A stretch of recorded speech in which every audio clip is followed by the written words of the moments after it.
So that's really step one is take people from I understand it at a cerebral level to, oh, I actually care about this enough that I'd be willing to break the inertia of the status quo. Then the second part becomes once I've got that good intention, now we're in a place sort of like New Year's Eve resolutions where I've got great intention, I'm going to get in shape. It's like, okay, well, good, except shape is not something you do, it's something you become, and you're already a shape. So, what shape do you want to be? So, we want to take it from good intention and turn it into a daily practice. And my friend Michael Bungay Stanier wrote a great book called The Coaching Habit, which talks about the new habit formula, which is basically when this thing happens, instead of doing this thing I normally do, I'll do this new thing because, and insert the reason why it matters. Welcome to the HR Huddle podcast, presented by Sapient Insights Group, the ultimate resource for all things HR. It's time to get in the huddle.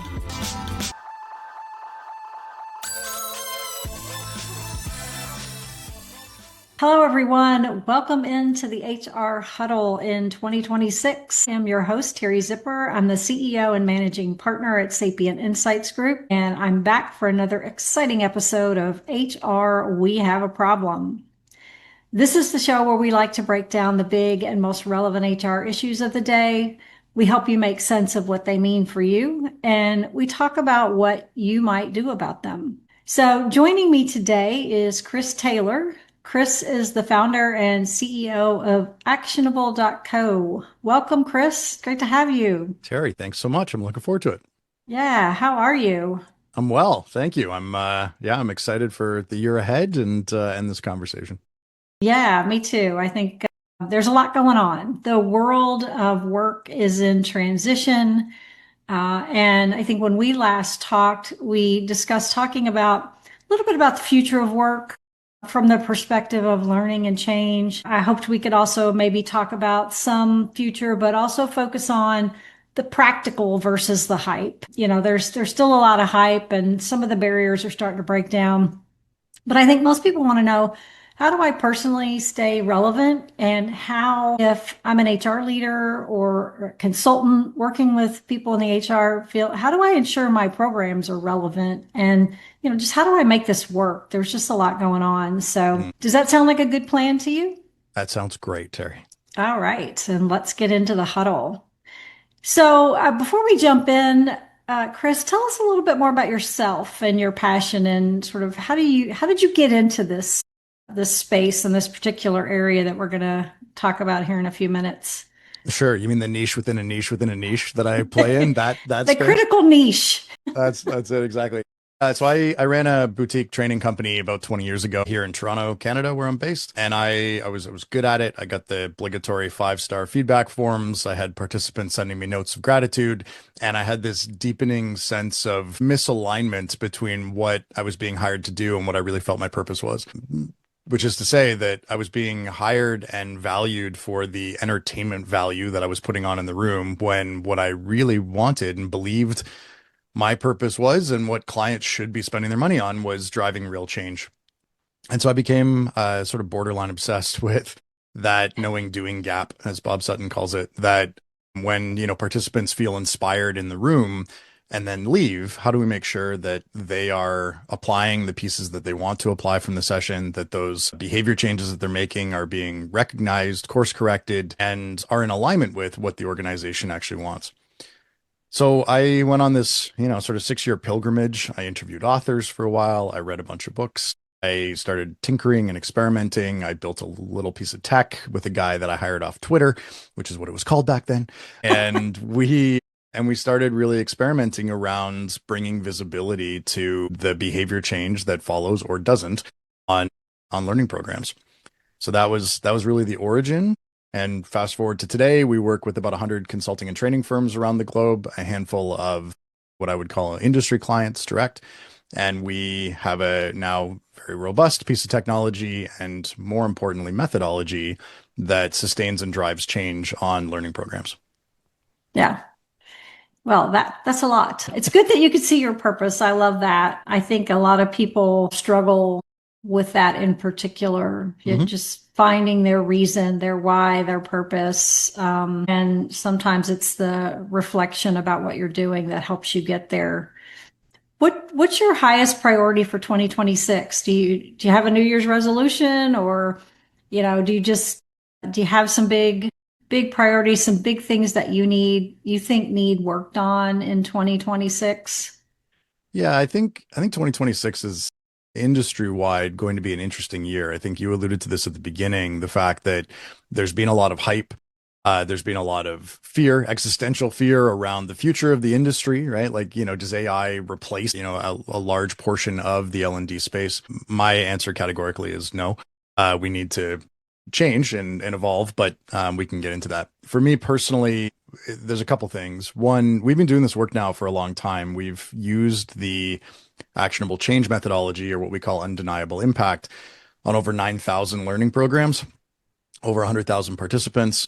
And it exists in research papers, it exists in other people's books, but I really feel that 26 is the year to codify it and make it available and accessible to folks. So a couple things with that. I'm working on a book, so we should be publishing in September on the actionable change methodology. Along with that, we're going to be launching a certification. So we've been teaching this stuff forever. We've had, 1,000 people go through it, but not in a sort of stamp of approval, industry certified manner. And so we're codifying that as well. So it's really around giving people a clear, not only, but a proven answer to how do I prove impact? How do I make it stick? And how do I show the powers that be that it is actually aligned with business priorities? So a little bit Yeah. more focus, deeper work this year. Yeah, it's a big challenge. I mean, we're coming up on that time. By the time you hear this podcast, it's probably going to be around the time when most people realize they haven't lived up to their New Year's resolutions, Right. right? And habits are hard to change. We experience that every day in our life. So I don't know why we would think it would be any different in organizational life, Yep. right? And especially when you're moving lots of people. It's one thing for me to make a decision that I'm going to stop drinking coffee in the morning, right? And figure out how to do that. It's another thing when I need 100 people to stop drinking coffee in the morning, or whatever the case might be.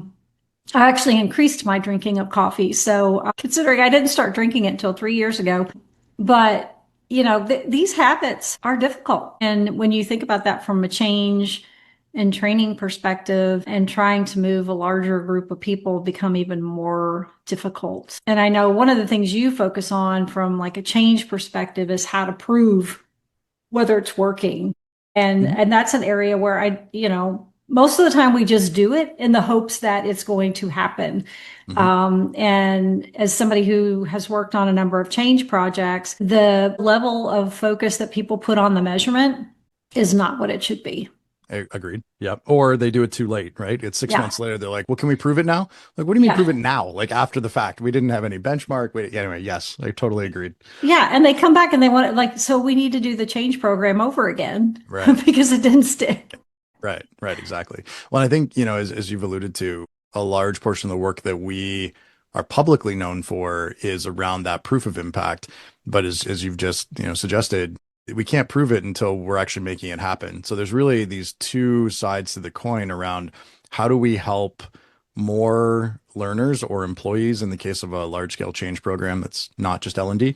How do we help them A, find a reason to want to change, B, make it easier for them to actually change, and then C, how do we demonstrate that that change is happening so that the right people can A, be informed, and B, course correct as appropriate. Yeah. Yeah.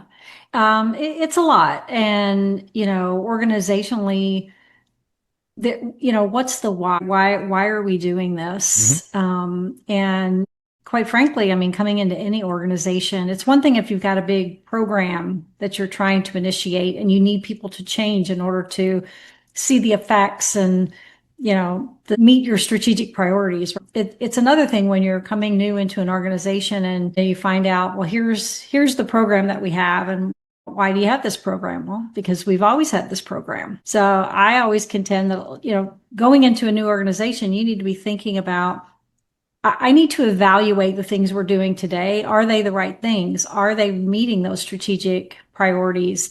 What are we doing here? Yep. Right. Yeah, 100%. I think there's a couple pieces in there for me. One is there's the collective why, and then there's the individual why. And I think both are so important, and it's not particularly common, as you've probably experienced, for both to be true. And so what I mean by that is we need the organizational why, exactly to your point around why does this program exist? What behaviors are we trying to shift, and why do those behaviors matter to inform the shape of the program? And in most cases, you can make a program substantially more efficient, both time and capital wise, by focusing on the behaviors we want to shift instead of the training we want to deliver. So that becomes the bigger why.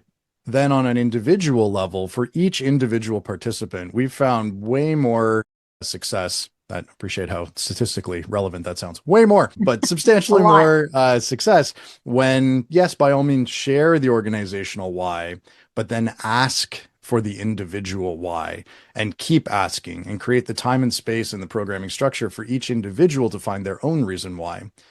Because usually it's not going to be the same reason as the organizational why. The individual, if they're totally honest with themselves, doesn't typically care about increasing profit margins or market share or whatever those business drivers are, but they do want personal recognition and promotion and growth and feeling supported and so if we can help them find their own personal reason why, and they can be very different across the population, then you can get a substantially higher percentage of the people actually engaging with change. We find that when it's done well, you can have upwards of 85, 87% of the population actually proactively engaging in lasting change. Yeah. Yeah. Everything's individual at Yeah, the end of the day. And if you work on these programs, you know what that means when you start to talk to individuals, right? And yep, and learn what is important to them and why do they care about this program. They don't care that we're getting a new HRIS, right? right. What they care about is, as you said, they care about recognition. They care about who they're working with. They care about, the outcome of something big that they might be working on and how successful that particular thing is, right? Yes, it's great to say the organization had success because that typically means I might get more money next year, I might get a bigger bonus, but so much of this is individual, and we have to be able to speak to those individuals, right? And reach those individuals. How do you do that? I mean, what are some of the ways that you connect those dots at the individual level when you go out from the macro? Yep. Here's the big program, but how do we get to the micro? Yeah, great question. So a couple tactical pieces on any sort of communication session design. So whether that's a training workshop or whether that's a CEO town hall, there's a content context ratio that we find is usually imbalanced from what's most effective. What's most effective is a minimum 3-to-1 ratio, 3 parts context for every 1 part content. Meaning, if you're spending 10 minutes communicating a message, in an ideal world, there's at least 30 minutes of no new content, opportunity in small group or individual reflection or pairs to actually turn over the so what of that piece of content for them to contextualize what it looks like if we actually applied this in the future versus if we didn't. Who does it impact? How does it impact them? How does it make my life better? Why should I care about this? Where have I seen examples of this working well in the past? There's lots and lots and lots of facilitation questions. Katrina Kennedy just wrote a book that is literally all context questions on how you can actually help groups find this. But the key with it is to be far more discerning on what content has to be in the training session and cut out everything that's superfluous to allow more time and space for people to find the so what. So that's really step one, is take people from, I understand it at a cerebral level, to, oh, I actually care about this enough that I'd be willing to break the inertia of the status quo. Then the second part becomes, once I've got that good intention, now we're in a place sort of like New Year's Eve resolutions where I've got great intention. I'm going to get in shape. It's like, okay, well, good, except shape is not something you do. It's something you become, and you're already a shape. So what shape do you want to be? So we want to take it from good intention and turn it into a daily practice. And my friend Michael Bungay Stanier wrote a great book called The Coaching Habit, which talks about the new habit formula, which is basically when this thing happens, instead of doing this thing I normally do, I'll do this new thing because, and insert the reason why it matters. So I appreciate this is a bit of a monologue. If we can take content, create a 3-to-1 ratio for context so people can find a so what, and then give them the tools to turn it into a now what, we dramatically increase the likelihood that they're going to start the change effort. And then I can get into how we maintain it, but that's the crux of the session design itself. Yeah. Yeah. Do you find any differences in design from more hands-on to just more lecture? Are there some big differences there in terms of what you guys see in results? Yeah, the ratio holds regardless of the format. The structure is going to be a little bit different. So if we think about, in a training, let's say 2-hour training workshop, the goal would be 20 minutes to half an hour of content. The rest of it is context and now what. In the case of a CEO town hall, where it's not realistic for them to be engaging in dialogue with 20,000 employees, instead, what we want to do is on the heels of the town hall, which is effectively all content, then we want to move to local team discussions quickly, like within the week, where there's structure to it, but it's entirely context. And it's just referencing that content piece that came in the form of a, one directional message. Same thing with the keynote. The keynotes are fabulous. They're inspiring. They get people wanting change. But now what? Like, how do we turn this into a regular thing? And then how do we put the support systems in place? And so Yeah. we work with a good number of keynoters to help them install the workshop system follow-up, which is not around teaching new stuff. It's about giving people the time to distill from head to heart. So yeah, regardless of the format, the goal becomes ensure that there's enough time and soon after for people to find the so what and shape a now what. Yeah, yeah, that's a really good point. And there's not a lot of that going on that I mean, how many times do you walk out of a keynote at an event and think, oh, I'm like so jazzed. I'm like, I'm going to go and I'm going to change these three things, right? I'm going to go Yeah. do exactly what they said because it sounds so perfect. It sounds like a real thing. And then they go back to their office and get caught up on email and forget all about what they Yeah. learned, right? Or even, if we go to the best case scenarios, they actually try. They do it, when they get back. The problem with it is that we're going to suck at it because it's new. Whatever it is, right? The first time we do something, we're not going to be great at it. And the Yeah, challenge with that is that we've built reputations and careers on being good at what we do. So trying something new, not only is it uncomfortable and we're trying to overcome all of our unconscious programming, but we don't like not being good. So what yeah, we've found is that we really need to insulate that behavioral change. So, things like having an accountability partner, things like having a regular reflection process where something ideally external, we have a tool called the habit builder, but you could use anything that prompts you to say, hey, that thing you're working on, how's it going? And to rate and reflect. So I can start to see my progress over time. Those tools all become really important. But the crux of it is it's got to be something that we're committing to that's small, singular, and can be practiced regularly. This is yeah, one of my big, I have a love-hate relationship with conferences because a well-organized conference just blows out your brain with all of these great ideas. But now you're trying to apply a whole bunch of stuff at once. And as you said, like we're not great at change, period. We're really yeah, not great at changing multiple things at the same time. Right. So yeah. my biggest advice for anyone going to a conference is take all the notes, but then before you leave the session, pick one thing that you're going to apply. Create a baseline activity, and then anything else is bonus, but make that one thing the behavior change you're actually committed to. Yeah, yeah, I like that idea. And maybe find a buddy at the event who you can share that with, right? I know Yep. one of the things you talked about, you mentioned a minute ago, was this accountability partner. Yep. Talk a little bit about that and how important that is to sustaining the habit and the change. It blows my mind that this isn't a default on all learning sessions. It's free to have an accountability partner. It's easy. All you need to do is have someone in the room, turn to each other, say, here's what I'm committed to from a change standpoint. Here's what I'm committed to from a change standpoint.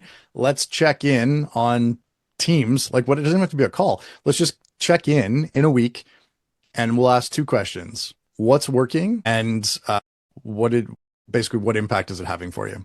Yeah, That's it. If we can ask those, and we want to do this ideally within the first week. And then on roughly a weekly basis afterwards, we've seen, I don't have the report in front of me, but I think it's something like 3x the likelihood that someone sticks with their change by having an accountability partner that they interact with at least twice after the session. 3 times likely, more likely that they will actually stick with their change and realize it. So it's Yeah. massively impactful. It's so easy to do. It's almost silly when we don't do it. Hey, this is William Tincup, and you should know about the You Should Know podcast. It's a topical, fun podcast with Ryan, myself, and a guest, or guests plural sometimes, and we tackle the most timely topics of the day. Give it a look, give it a listen, and subscribe. Thanks. Well, and it doesn't have to be an organizational mandate, right? I mean, you New. find your own accountability partner. Why do you think people don't do that? Do they not want to admit that they're having trouble changing, or do they just not want to put a burden on somebody else to help them do something? I Yeah. mean, seems easy. It seems like a Yeah. really easy solution, right? It's really easy. I think there's a couple reasons. The first one goes back to someone actually find a reason deep enough that they want to change, that they would choose to leverage the tools that make it more likely that they will. Yeah. And I think we tend to gloss over that. And again, it comes back to too many training programs still are like 80% content, 20% context. And that doesn't get most people to a place where I actually care about this. And so, oh, sure, you'll get some, right? You'll get the people that are just, are what's Gallup's stat that's been the same forever. It's like 20% of people are engaged at work, and it's been there forever. Those 20 people, sure, they're going to commit to something after, but everybody else is not. So, Yeah. number one, I think the reason people don't choose an accountability partner is because they don't have a strong enough reason to want to change. So why would I add extra things into my calendar? Whereas when there's a mental flip from this commitment to change is something that I have to do because I was told to something that I want to do because I can see the benefits, then putting in things like the habit builder or accountability partners or regroup sessions or coaching sessions are tools that will increase the likelihood that I achieve the thing I want to achieve. So I really Yeah. think that's number one. People need to care enough. And then number two, we just need to remind them that accountability partners are a good thing. Because again, most of us don't go through life immediately thinking of accountability partners. So I would say there's some onus on the facilitator to encourage this if they want change to happen and just to show some stats. And there's lots of stats out there on the power of accountability partners. Yeah. Yeah. Have you seen a lot of benefit in the idea of cohorts where you have a small, group of people, maybe 10 to 20 people that come together for a particular learning that sort of stay together down the road? Have you seen higher benefits of that and more success in change than just sort of everybody show up to a training or a learning and Oh, for walk sure. away? Yeah, in two parts. So I don't believe, or the data doesn't suggest that cohort learning negates the value of accountability buddies. You can stack these things and they become, they build upon each other. The cohort size, I literally just posted about this 10 minutes before we got on this call. If you can get a cohort size less than 10, so single digit participants, you will dramatically increase the likelihood that people stick with their commitments. And particularly if you have them revisiting, so in a cohort over time, right, where they're Yeah. reconnecting as a group. The key with that, there's a couple things you can do in there. One is to normalize what we're going to do in this cohort. So is this cohort around passive consumption or is it around active behavior change? And if it's active behavior change, why and what does that look like? A dear friend and colleague who passed away a couple of years ago used to challenge, she worked exclusively with senior leaders in large companies, and she would challenge them. It was leadership programs. And she would say, how often do we want to practice this behavior? Whatever it was. And they would say, oh, twice a week or on Mondays at our meeting. And she would pause and she would say, oh, interesting. So we're only really interested in improving our leadership one day a week. Is that what I'm hearing? And again, Mandy could get away with it. But I'm like, no, of course we want to do this every day. Of course you do every day. And so it would normalize that this group, the plan was we were actually going to work on shifted behaviors every day. And then at the beginning of the next workshop, the very first 10 minutes would be reviewing the data in the case she was using actionable, but at least having a discussion around, so what happened, right? Where did we get some wins? Where did we fall down? How did we do as a group? How did we do individually? Can we share some best practices? And when we bring that sort of expectation and pure alignments to the conversations, you sort of can't help but make some change happen. Yeah. Yeah. Do you think social media has helped or hurt change? That's a great question. That's a great question. Here's my 10-second of thinking take. I think the challenge with social media, I'll go with challenge first and then the benefits. So the challenge with social media when it comes to change is that we get into a state of analysis paralysis. That whole point around how humans are really bad at changing multiple things at once. When we are drinking from the proverbial fire hose of all the things that I could change, we start a bunch of things because, oh, that looks good, or oh, I can see that person's winning with that. And then it doesn't work immediately because that's not how change happens.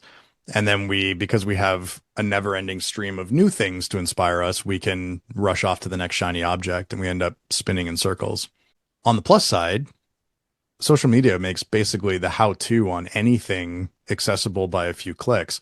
And Yeah. so if you're committed to change around something and you choose a path and stick with it, then social media can be great for giving you visibility to what that path could be and potentially some social accountability if you're sharing it publicly. I think the cons outweigh the pros because most of us would prefer to start something new because it feels exciting than to actually stick with it through the messy middle and to realize the other side. Yeah. Yeah. It is hard. And sometimes you get on a roll, and then something breaks it, Hmm. right? My husband has tried forever to get back into a new sleep cycle, Yep. right?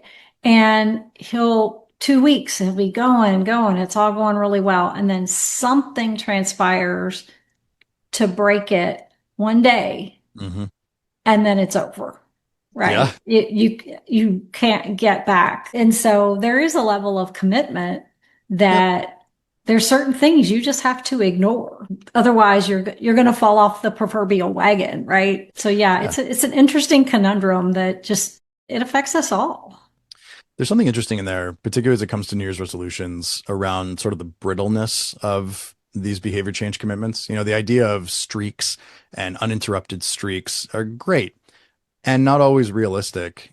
And I think the problem with it is that when people do have an inevitable lapse, because we're humans and there's stuff going on in our life, that people tend to beat themselves up so much that it takes them a long time to get back to it. Brene Brown wrote many years ago about permission slips. And permission slips are the idea that you can literally write them by hand if you want to, but ahead of time to say, I give myself permission to, miss a night a month or miss a night a week or whatever for your husband with the sleep piece Yeah. or 2 nights a week or whatever. But it's something where you acknowledge ahead of time that we're human, we're fallible, and give yourself some grace. It works really nicely for me with the mantra at my gym, right? Which is not just exclusive to my gym, but it's day one always. And so whatever happened yesterday kind of doesn't matter. Today's the choice as to am I doing the thing or am I not doing the thing? And I think it gives us a permission to reset and to say it's okay that whatever happened yesterday happened. Today's day one. And so I'm going to do the thing that I know is valuable and important to me. Yeah. Yeah. Do the thing. I like Do the that. thing. Wait, that's our new instead of what's the Nike Just do it.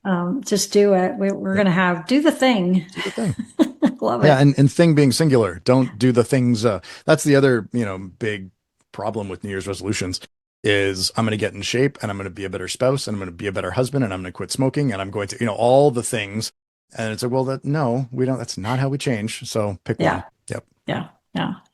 So what are your thoughts on as we think about how we take this into the future? Because we're all consumed with this sort of how AI is going to Yep. impact our world. And at some level, some of us have kind of probably said, no, I'm not going to worry about that right now because it ebbs and flows, right? Like Yep. one day you're reading an article about how tomorrow you're going to be out of a job, and the next day you're reading an article about how it's not doing anything and here's all the problems and don't worry about it.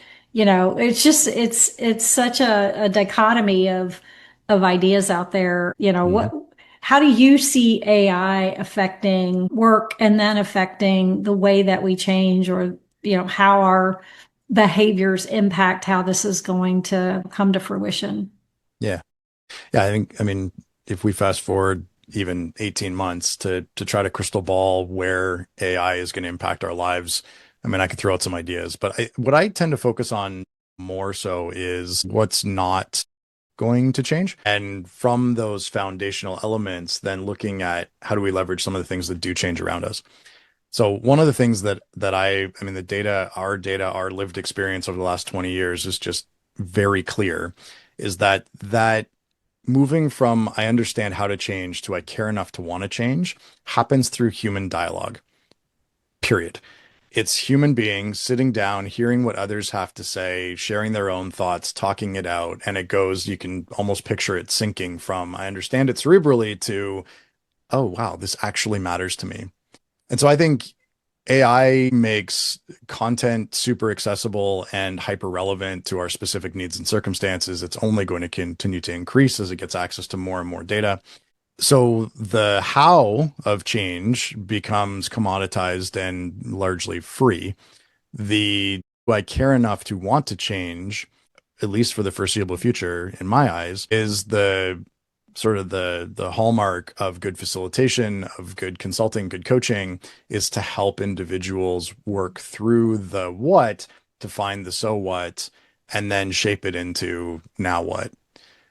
So I think and I think it's overdue, to be honest, because I think the role of good facilitation has always been to help people find the so what, now what. But we Yeah. spend way too many decades as an industry over engineering shiny experiences that are fun, but they're missing the point.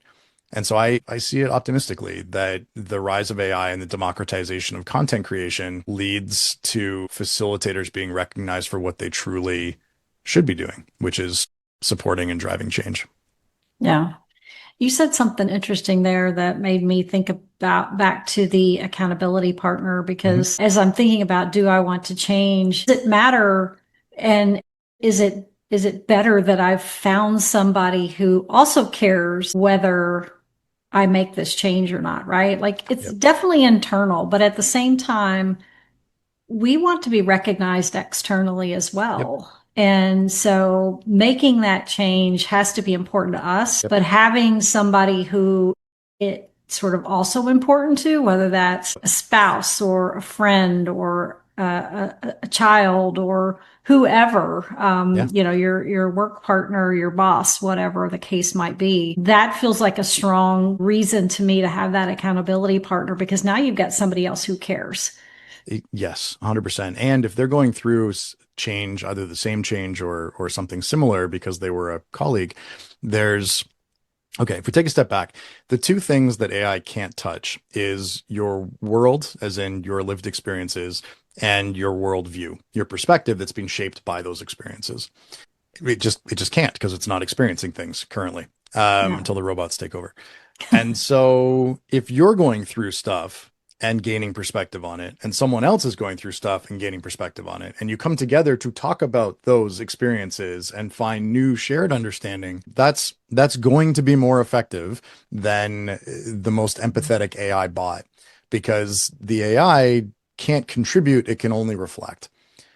And I think that's the piece that so often gets missed because so part of what Actionable does is we have a nudge technology that reminds people to reflect on their progress and it collates the Yeah. data and uses AI.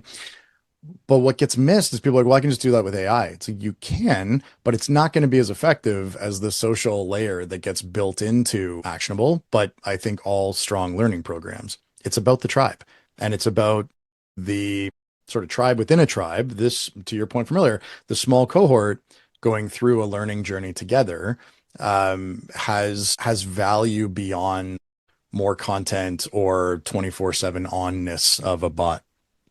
Yeah, yeah. Although a lot of people are using them today to Mhm. help with this process, I'll be interested to see some of the outcomes. Like, are they able to get the same level of empathy and coaching from that process that they might get from a live person? So my hypothesis is they're going to get substantially more than they would in where most budgets don't allow for human coaching.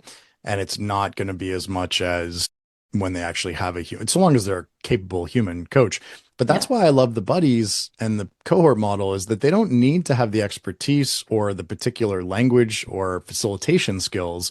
They need to be working through a parallel challenge and having an opportunity to share and a safe space to share their experience going through that. And we see it Yeah. again. This isn't theory. This is, we've got last year there was, I don't know how many, it was probably 18,000 accountability buddy relationships on the actionable platform. And so we Yeah. see it, and we see how they realize greater change than.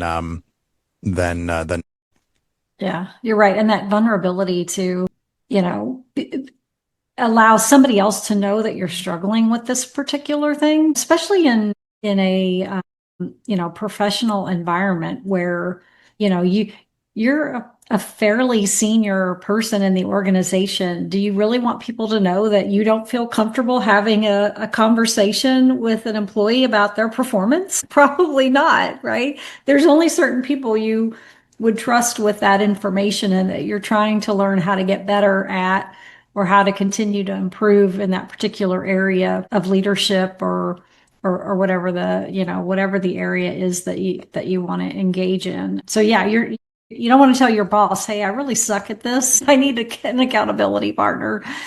Yeah, Yeah. interesting. So this has been really fascinating. And if everybody on this call doesn't go out and find an accountability partner tomorrow to help them with That's it. something, I'll be shocked.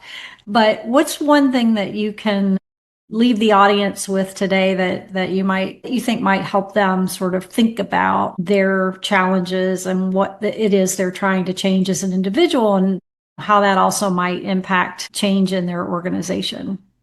Sure. Big question, Terry, to wrap things up.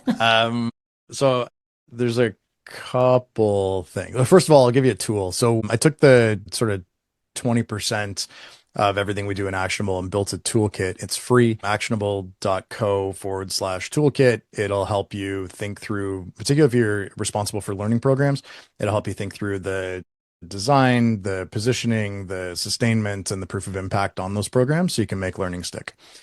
So that's the easy answer. Go get the toolkit. There's about an hour and a half of training built into it. There's a self-assessment. And again, it's all free. When it comes to our personal change, and particularly depending on when you're listening to this at the beginning of the year, if you take a look at the things that you've said you want to shift this year, just start cutting. Like, cut it down to one, if at all humanly possible, and then figure out what the one behavioral shift is. So what's the daily version of that thing? So if I want to build personal brand, right? That's one of the things I want to do this year. And I know that I'm good on video, then every morning I'm going to shoot a video. So it would look something like, when I sit down at my desk in the morning, instead of opening email, I will open my phone and I will talk into the camera for 60 seconds. Now, is that a polished video? No, but it's the first step. It breaks the inertia, and that's the whole point. So work it down to one. And if you're looking at your list being like, but Chris, I've got 3 or 5 or 12 priorities for the year and I need to do all these things, then let's stack them sequentially as opposed to trying to start them all at once. What's the one you want to do in January or in February or whenever Yeah. you're starting this? And what's the smallest version of that? And go. We get way more done when we focus on less. Yeah. Yeah. Eat the elephant one bite at a time, as they like to say. We do tend to look at problems as really, really big. And when you break them down into manageable parts, they become, you become much more comfortable. But sometimes it's hard to do that. Well, that's great advice. I think going back to something you said at the beginning too, is sort of what's your purpose. And if you feel like you know what your purpose is, then I think it makes it easier to find the things that matter the most, right? When you start to think Yeah. about change. Well, this has been fantastic. I hope people go to the website and download the toolkit. I'm going to go download it after this call myself and look for how I can be better in 2026 as well. Just so you know, the annual HR Systems Survey report is out. So go to the website, sapieninsights.com, and check that out. There's also segments. So if you're looking for something specific, you can get chunks of that, get it broken down. Be sure to listen to Stacy and Cliff next week while they spill the tea on HR tech. I want to thank Chris for joining me today. Thank you so much. It's been a great conversation. and actionable.co. Please go there and check it out. I also want to thank our producers, the Brand Method Media Group. I want to thank our marketing team, and I want to thank you for tuning in. That's all the time we have for this episode of HR We Have a Problem. If you enjoyed the episode, you can subscribe to it on your favorite podcast app. We'd love it if you'd leave us a review, or just let us know what topics you want to hear about this year so we can line up a good schedule and get the right people on the show for you. We will be back in 2 weeks with another episode of HR We Have a Problem. Thanks, everybody.